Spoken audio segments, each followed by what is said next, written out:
જગવિખ્યાત યાત્રાધામ વીરપુર ખાતે આજે સંત શિરોમણી પૂજ્ય જલારામ બાપાની 145મી પુણ્યતિથિ નિર્વાણ દિન આસ્થાભેર ઉજવવામાં આવ્યો। વિક્રમ સંવત 1937માં મહાવદ દસમના દિવસે બાપા વૈકુંઠવાસ પામ્યા હતા, જે અંતર્ગત આજે વહેલી સવારે બાપાના પરિવારજનો દ્વારા તેમના સમાધિ સ્થળે શાસ્ત્રોક્ત વિધિ સાથે પૂજા અર્ચન કરવામાં આવી। બાપાની પુણ્યતિથિ નિમિત્તે વીરપુરના તમામ નાના મોટા વેપારીઓએ સ્વૈચ્છિક રીતે પોતાના ધંધા રોજગાર બંધ રાખી સંતને ભાવાંજલિ અર્પણ કરી। ઉલ્લેખનીય છે કે બાપાએ શરૂ કરેલું સદાવ્રત છેલ્લા 205 વર્ષથી અવિરત ચાલુ છે।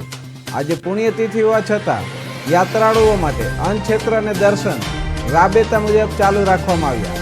વહેલી સવારથી જ દેશ વિદેશના ભાવિક ભક્તો દર્શન માટે વીરપુર ઉમટી પડ્યા અને દર્શન કરી ધન્યતા અનુભવી રહ્યા છે।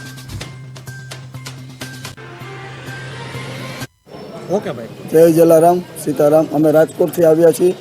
आज बापूनी 145मी पुण्यतिथि है अने अमे दर्शन करवा आव्या छीए बधा राजकोट थी ग्रुप साथे। अने आ गाममां वीरपुरमां पण दरेक वेपारी नाना मोटा बधा वेपारी श्रद्धांजलि आपीने बधुं आखुं वीरपुर सतत बंध राखे छे अने बापाना दर्शन करीने अमे धन्य थया छीए।